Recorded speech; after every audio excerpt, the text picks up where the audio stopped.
more learning, teaching, sharing.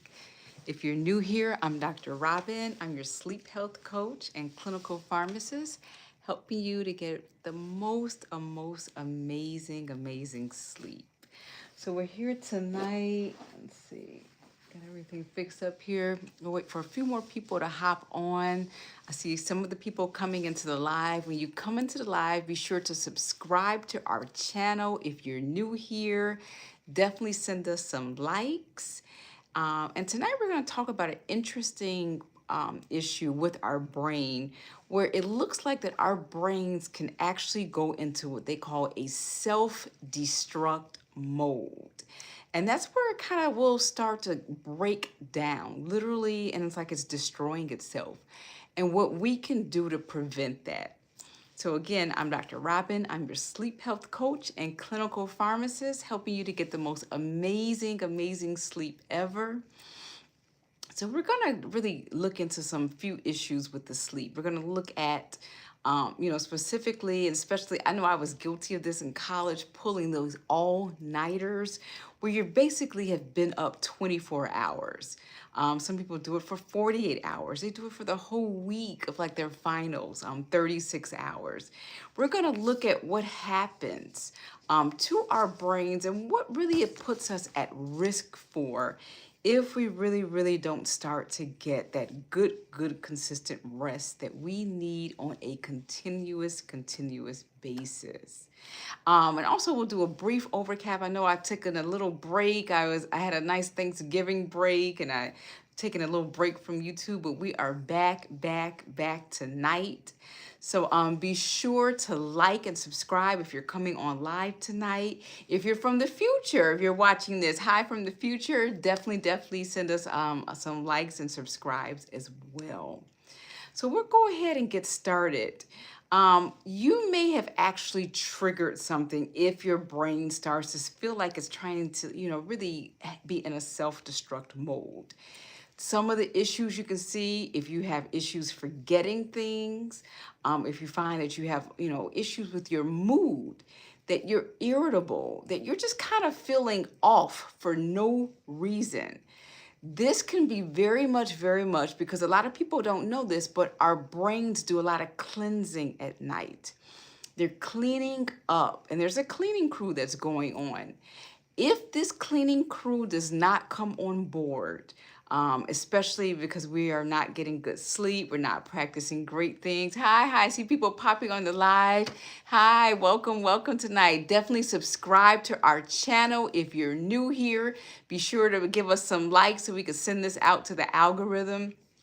We're talking about what happens when our brains get on this self-destruct mode. I see, hi, Lewis is on here, and Sandy's on here. Hi, welcome to the live. Welcome. Be sure to tell us where you are definitely, where in the world you're at right now where you're watching this. I know last time we had people in Dubai, we had someone in UK, we have people from all over the planet watching. So definitely, Gary, good. Oh, good to see you. Awesome. Glad you're doing well tonight. Thank you for the likes. We'll go ahead and jump right in. It doesn't start with a boom when the brain is breaking down. Usually you'll see signs. You'll see that you're irritable again, that you're having issues with mood disorders, okay? That you're having more panic, more anxiety. You're foggy and not able to really think clear. Forgetting even simple stuff. We're not even talking about complex things, but if you find yourself, if you're, just really forgetting. Oh, thank you. Some people say they liked and subscribed. Thank you for the likes and subscribes. Thank you so much. And so we're going to walk through what happens hour by hour. All day while we're awake, our brains are really just kind of building up junk, something that they call scientifically plaques. And at nighttime, we have a glymphatic system that actually cleans this plaque out. So it flushes away one of the major plaques that we see. It's called beta amyloid. They're doing a lot of studies with that now, and they think that it's one of the major issues for dementia. There have even been drugs developed to help, eradicate us of that. Hi, I see more people popping into the live. Welcome, welcome. See, welcome to the live. Be sure to subscribe to our channel if you haven't already. We're really going into getting a deep talk of what happens, people who are pulling all-nighters, multiple all-nighters, or just not getting that consistent rest as to how the brain will start to self-destruct. So at nighttime, we just mentioned that we have a glymphatic system. And what this does, it will wash away all of the waste and the buildup that has happened all day long, okay? And this buildup is really associated with people. We have a lot of people now, even, as early in 40s now. We didn't used to see that years ago, where they were having issues with dementia, Alzheimer's, because of this plaque buildup. So the first 24 hours is crucial if you're trying to pull an all-nighter. This is something I did in college. I don't recommend it to anybody right now, because your prefrontal cortex will definitely go offline. That's your front here in your brain. This is where you have your self-control and your logic, which really, really explains why when people are sleep deprived, even for one day, their logic is really out the door. They have very, very poor self-control as well. So we definitely want to be careful with that. Some of the effects you'll see again is being irritable. Everything just feels overly personal, where you're saying, why am I taking things so personal, just too personal all the time?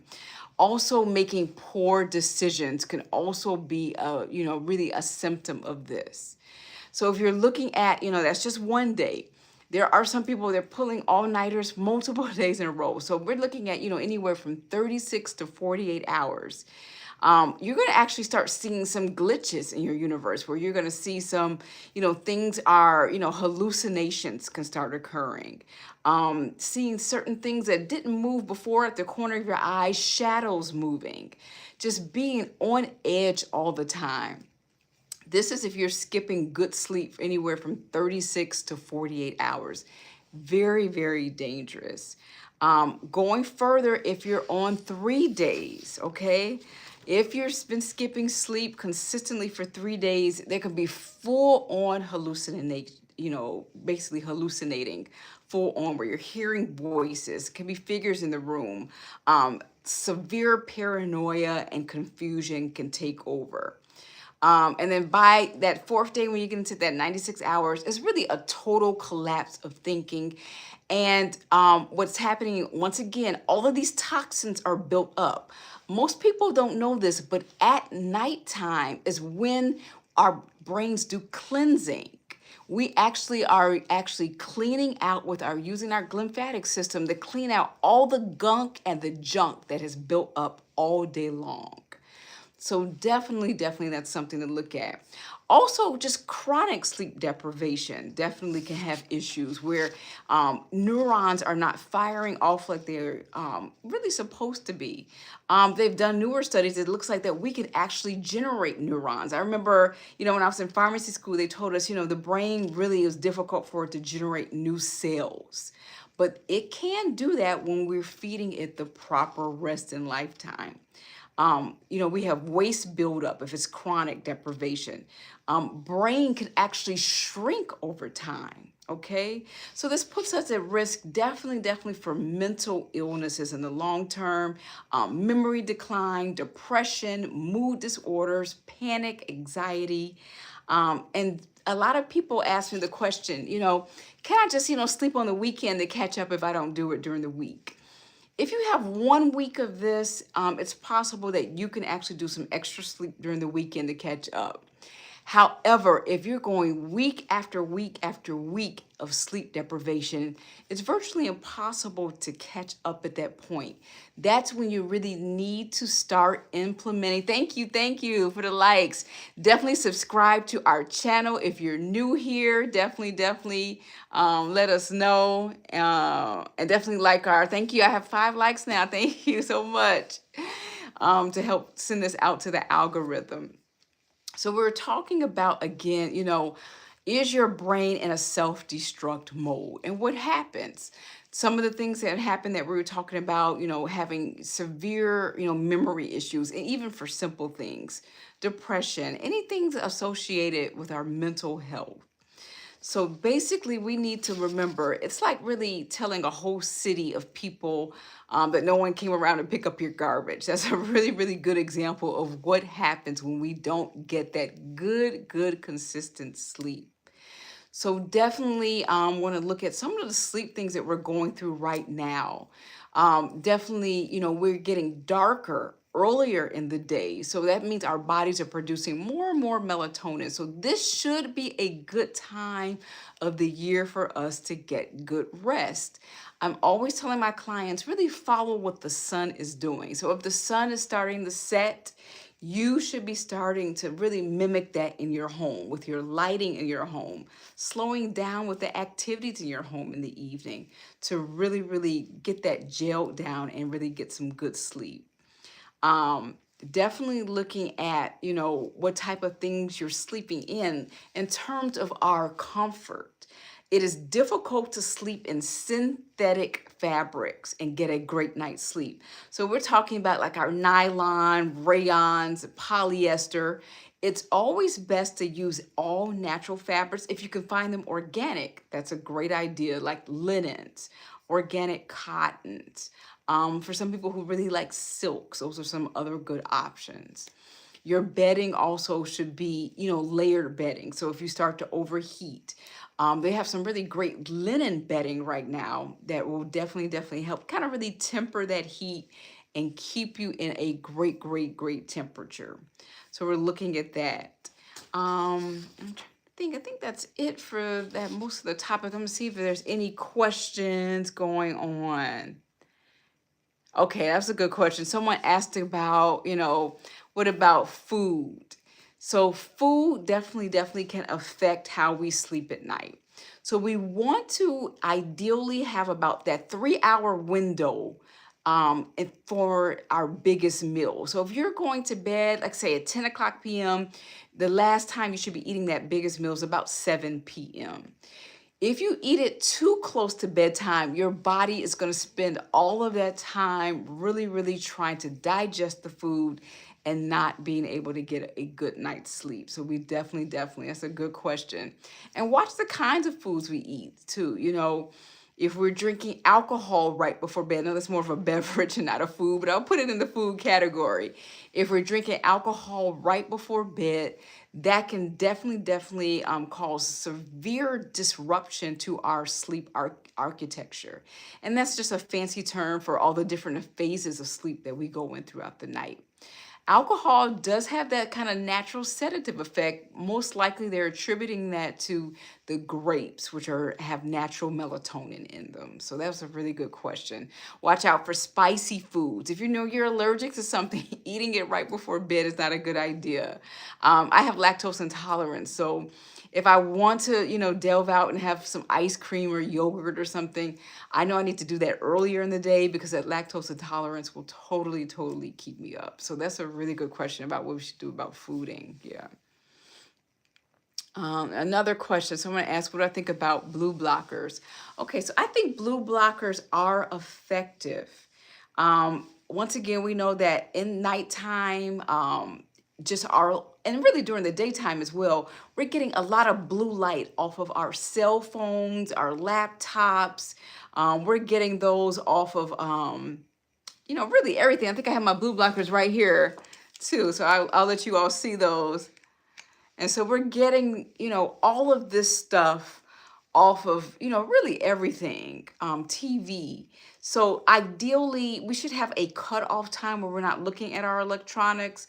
But I know like sometimes, it's getting later in the night. We have work we need to do, or maybe a last minute email to check. Definitely make sure if you're going to be working in that evening time, have blue blocker glasses on. The blue light off of all of our electronics is really disrupting our melatonin production. We make natural melatonin, so we really don't have to, take melatonin pills and all these things because we make those naturally. So that's a really good question. Do blue blockers work? Will you sleep better? Okay, that's a good question. Someone asked, will you sleep better if you get in more exercise? Excellent, excellent question. So, in terms of exercise, we once again, when we're exercising, we're like raising our adrenaline, we're raising our cortisol levels, which are can be actually, beneficial during that exercise period. However, if we're doing that right before bed, so if you go to bed at 10 o'clock and you're exercising at like 9:40, you're gonna be kind of hyped up and too hyped up to go to sleep. And I know this is something I deal with several clients who, they just get off at work late. And so we've switched their exercise time to like noon to during, take up some of your lunchtime to do some of your exercising. Some of them have been getting up early in the morning. That's fine if that exercising, really spikes your adrenaline, spikes your cortisol early in the morning or at noon. That's totally fine because, those higher levels, they'll come down during the day and they should be lowered by the time you're going to bed. But if you're just getting started exercising at 9:30, it's going to be very, very difficult because you're kind of hyped up in order to go to sleep. So that's a really good question. So definitely put any other questions you all have down here in the chat. Let me know. Oh, someone's asking questions about dreaming. What happens when we're dreaming? So there's a lot of different, I would say, because no one knows 100%. Dreaming is almost like a sort of death in a way. We are our bodies are still here, but our consciousness goes all over the place. Our consciousness goes in the past, it goes in the future, it goes to places we've never been before, it goes to places we go to all the time. But there's always something odd and weird about that. So there's lots and lots of interesting dream theory. If you like, we can definitely really do some deep diving into what happens when we're dreaming. And so some of the things we can look into for really the dreaming, what is really going on during that time. Some people say, we're just really cleansing and activating all of the emotional things that we have done during the day. I know certain crystals can affect the dreams. There are certain crystals I cannot wear at nighttime because my dreams will get very, very, very active, super vivid. There's even certain medications that can affect your dreams. People who are taking, melatonin, who have found that, they come to me like the melatonin gave me nightmares. They were just like, I had nightmares, night terrors. I just couldn't get a good night's sleep. So someone's asking a good question. Is there anything you can do in the morning after waking up to improve at being sharper during the day? Yes, definitely, definitely good things to do. One of the top things is getting daylight into your eyes. Even if it's kind of a cloudy day out, getting that into your eyes for the first 5 or 10 minutes that you wake up in the morning, it helps to set your circadian rhythm for the whole day. And circadian rhythm, that's just a fancy word for your internal clock. The creator gave us, this amazing internal clock that knows, when it's daytime, what we're supposed to be doing, when it's nighttime, what we're supposed to be doing, when we're supposed to eat and so forth. Also getting in, really good nutritious breakfast in is also helpful in the morning. I know a lot of people who do intermittent fasting, they may not actually eat till like noon or 1 o'clock. That really, really is spiking your cortisol levels, but spiking your stress levels, okay? So that's something, getting in a timely breakfast that is balanced with your carbs and your protein. Not just sugar-loaded breakfast. You want to definitely look at making sure that you're getting some good protein in there, which will kind of help carry you through the rest of that morning and that day. So that was a good question. Thank you for asking that. If you're new here, be sure to subscribe to our channel. Give us some likes so that we can send this out to the algorithm. Let me know if you have any other questions too. Let me see if there's any other questions that I missed. Any other questions? Are there foods that can help you to go to sleep? Yes, there are some foods that can help you to go to sleep. So we already talked about that our body naturally makes melatonin. Okay, when we're giving it the right signals. And one of the best signals that we're giving it is the darkness outside. During this time of year, it's it can look like it's, at 5 p.m., it can be basically pitch black outside. and our bodies start making that more melatonin. That's why we find we're a little bit more tired. And we're kind of, we are similarly structured like our other hibernating mammals who just, sleep out the whole season. So in general, there are some natural foods that actually have melatonin in it. That's one reason that people, when they drink wine, they start to get, drowsy, is because grapes have melatonin naturally. Kiwi has melatonin naturally. Bananas have them. And bananas, you get a double whammy because you're going to get some magnesium, which is a natural muscle relaxant, which will help you to relax to get to sleep for those bananas. And also, there's tons of food. So you can look at, in the nut family, pistachios are high in melatonin. So looking at, making a delicious like melatonin smoothie before bed is a great idea, where you can use some bananas, some grapes, throw in a few blueberries. So it's really, really interesting how, really Mother Nature really embedded that into our food. One of the most famous foods we always hear about is that tart cherry. It comes in a juice. You get the tart cherries. You can actually get them frozen too this time of year because they may not have them actually growing. But that's another really prime food. I have found, and they've even done research and studies, that even regular cherries can help you to go to sleep. So throwing a few of those in your smoothie are really good too. And so, yeah, that's a good one. That's a good question. There's something I, kind of really found by accident. If you're sleepy, but can't get to sleep, your stomach's growling a little bit, a small bowl of oatmeal helps you to get to sleep. It probably shouldn't even be a breakfast food because you get kind of drowsy after having the bowl of oats. And they're high in like tryptophan. So that's another good one. That's a great question. The questions coming. Let's see. So I think I've covered all the questions. I'll give you guys a couple more minutes to drop any more questions you may have down in the chat. Okay, someone has a good question. Is seasonal affective disorder, can it affect your sleep? Absolutely, it can. During this time of year when it's darker out, there are a lot of people who definitely can, really experience a lot of depression, mood disorders, because we are not getting so much sunlight. The sunlight is really gone. We have just a small window during the day. And even when we have that window, it can be so cold outside that it's so difficult to get that good sunlight. So definitely it can affect your sleep. Some good tools that they do have some lamps that can be used. And people have found when they actually sit in front of these lamps that mimic sunlight, they do see an increase in their mood. A lot of people who come to me will have stress-induced insomnia. So it can be stressful to not get good sunlight.